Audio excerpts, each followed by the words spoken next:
I'm Mike Bausch. I own Andolini's Pizzeria, located here in Tulsa, Oklahoma.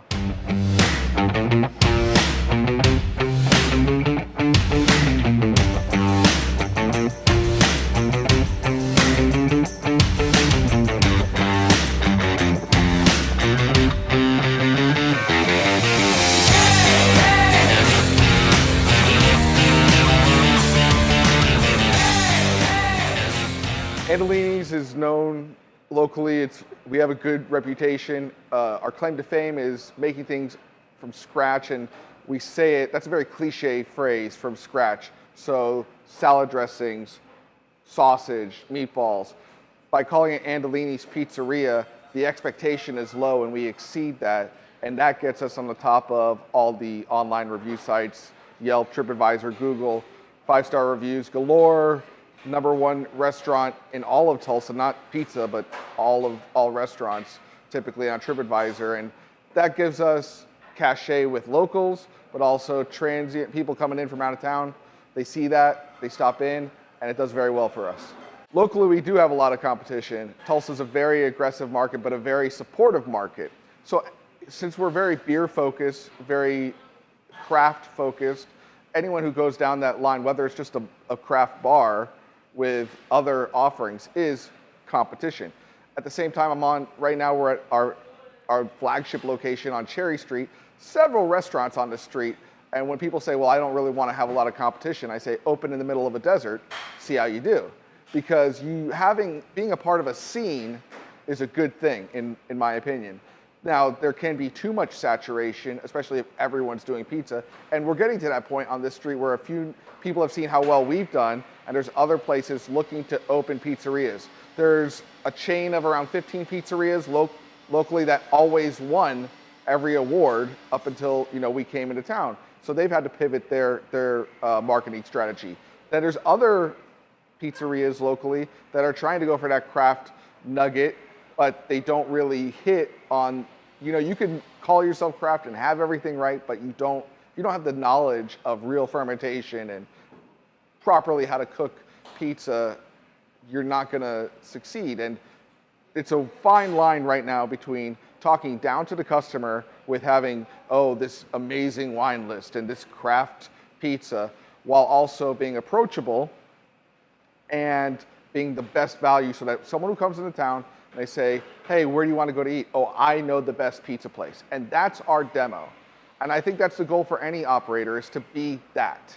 Because 10 years ago, you could be, I'm going to be the turn and burn guy, and I'm going to compete against Pizza Hut and Domino's and blah, blah, blah.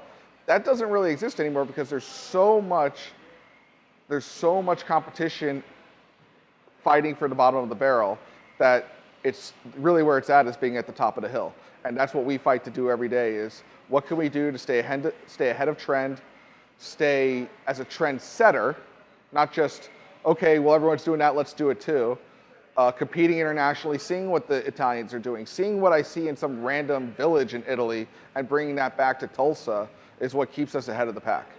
The history of Andolini's, it's an interesting one. We started the restaurant January 8th, 2005. I grew up in New York, New Jersey, California. My brother, the same. My brother's 15 years older than me. He got a job out here. He's vice president of a rental car company. Nothing to do with pizza. I'm working restaurants in California. Nothing to do with pizza. And he said, let's start a company. Let's start a family business. Really, that's where it started. Moved out to Tulsa, Oklahoma, Tucson, Tacoma, Tulsa. I've never heard of it. I don't think anything of it. I move out here. Actually, I just come to visit.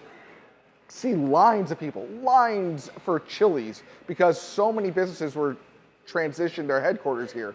So I saw the opportunity. I'm 3 months out of college. I don't want to be a lawyer in California. Backstory, my brother was a Marine. My father was a lieutenant colonel. My nephew was a Marine. I was in the Marines as well at Officer Candidate School, OCS, and I'm type 1 diabetic, juvenile diabetic. I find that out once I get done with all the training. Basically, they tell me you can't be in the Marines anymore. So there goes paying for law school. There goes all the things I would do. But I got all the training. I learned about what young kids can accomplish. And I learned what young kids can accomplish. And that's probably been one of the greatest benefits I've had, is I know if 17-year-olds can defeat the Nazis, they could probably case sausage and make meatballs. When people say, oh, I can't get anything done, I got all idiots working for me, I always say, you just don't want to invest in staff. And you want to blame them for your laziness to not invest. Kids can do anything when they set a fence to do it. So anyway, moving up to the history, we open a restaurant, it's 1,500 square feet in Owasso, a suburb of Tulsa. It does very well. You can only fit 40 people in it, but we slammed 55 in there, and we eventually doubled the size within a year. At that point, it was what I called 4.5 years of pin the tail on the donkey. Every restaurant kind of does this, where what are we? What are we gonna be? What's our shtick? You want to get to that point as fast as possible, but you also don't want to do it artificially. You have to naturally grow into that. I equate that with being a comedian. A comedian can't up and just tell jokes and there you're hilarious. You see the style of a comedian, it develops over time, and most comics will say it took them 10 years to find their voice. I think restaurants are a little bit the same. So you find your brand, and we found our brand in making things as pure as possible, as authentically as possible, and to have people know that if you have it from us, you're having the true form of that product. It's the best version possible. We didn't half-ass the cheese. We didn't give you less toppings. We didn't buy a frozen product. To do that, I got rid of all freezers, all rolling pins, no microwaves. None of that will ever be in our restaurant when I decided that's what our brand would be. Before that, and a lot of new operators know this, you're given, hey, you should sell soup. I got a great soup for you. It's frozen in this bag. And you're like, great, who's gonna care? Fine. And you kind of do the slippery slope going down the hill of, well, only a few customers will know. It's bigger than that. And the customers that do know are the trendsetters, and they're gonna crap on you, and you're gonna have your name sullied. So we got to a point where we were just tight. We had a great product. We were in Owasso, 40 restaurants open. Of those 40, around 36 closed between 2006 and 2009. And I was learning a lot of hard lessons about how to operate a store in tough times. So we built our second store, we got a bank loan. Very hard to do when you're a single unit pizzeria and you're like, but I'm really good at it and I throw pizza in Italy and people love me. And they're like, that's great, that's adorable. No.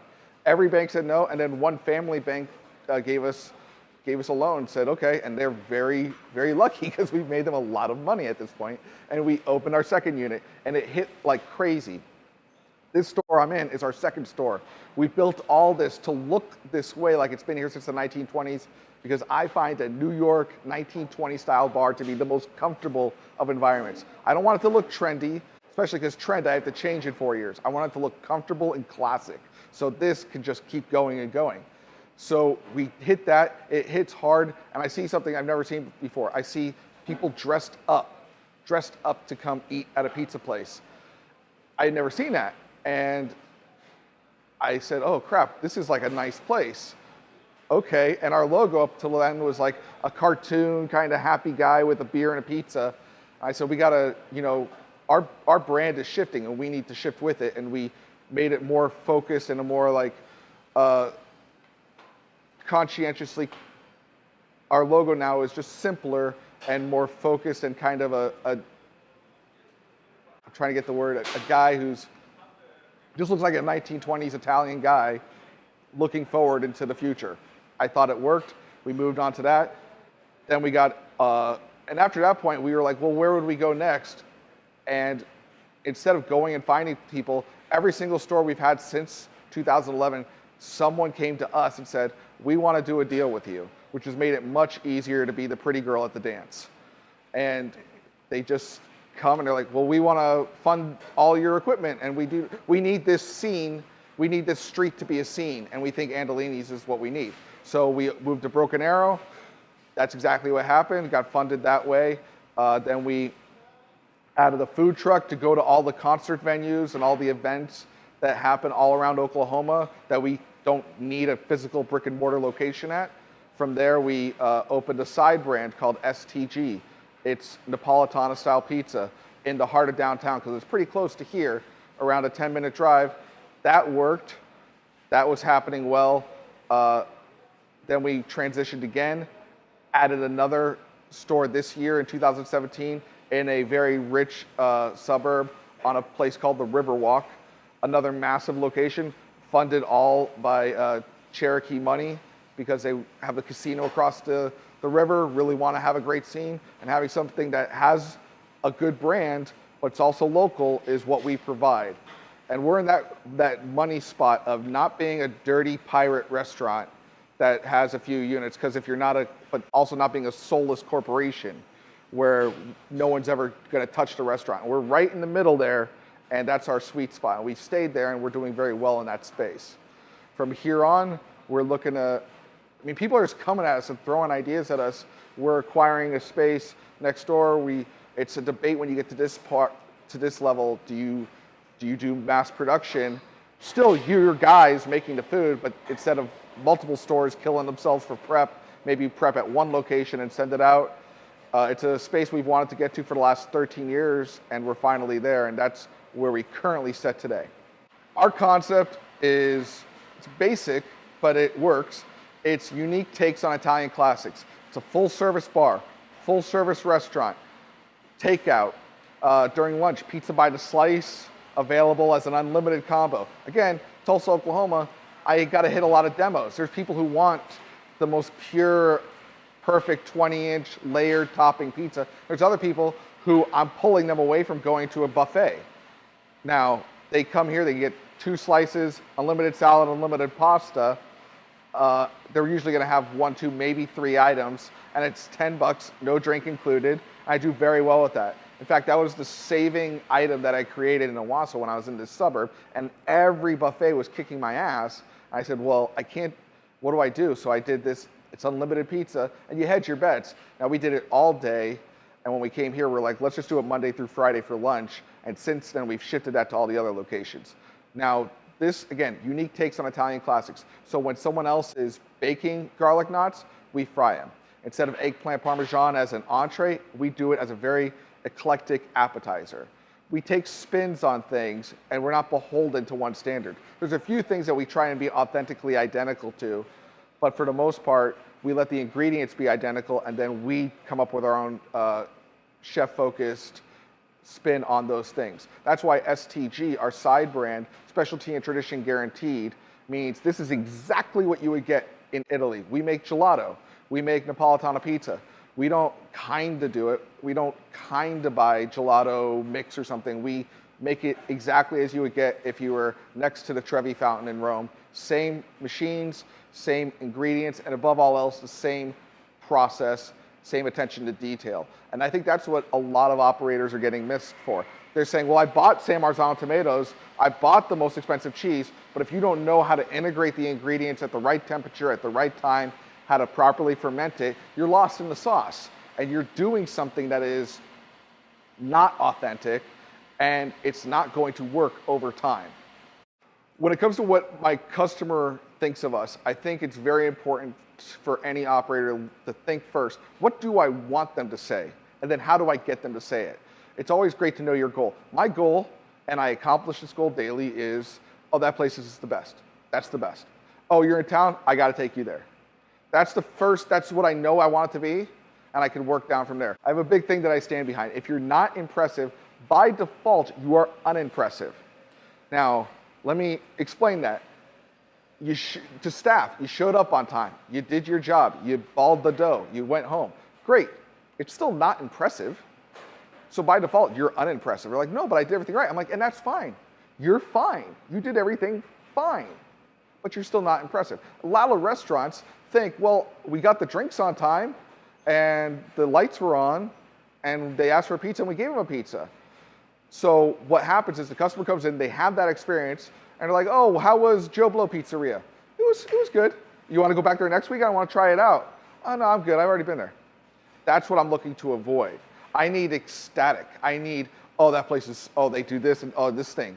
I mean, you can have your call to action. Nowadays, you kind of need like a call to action portfolio. It needs to be, oh, but this happened, and the server did this.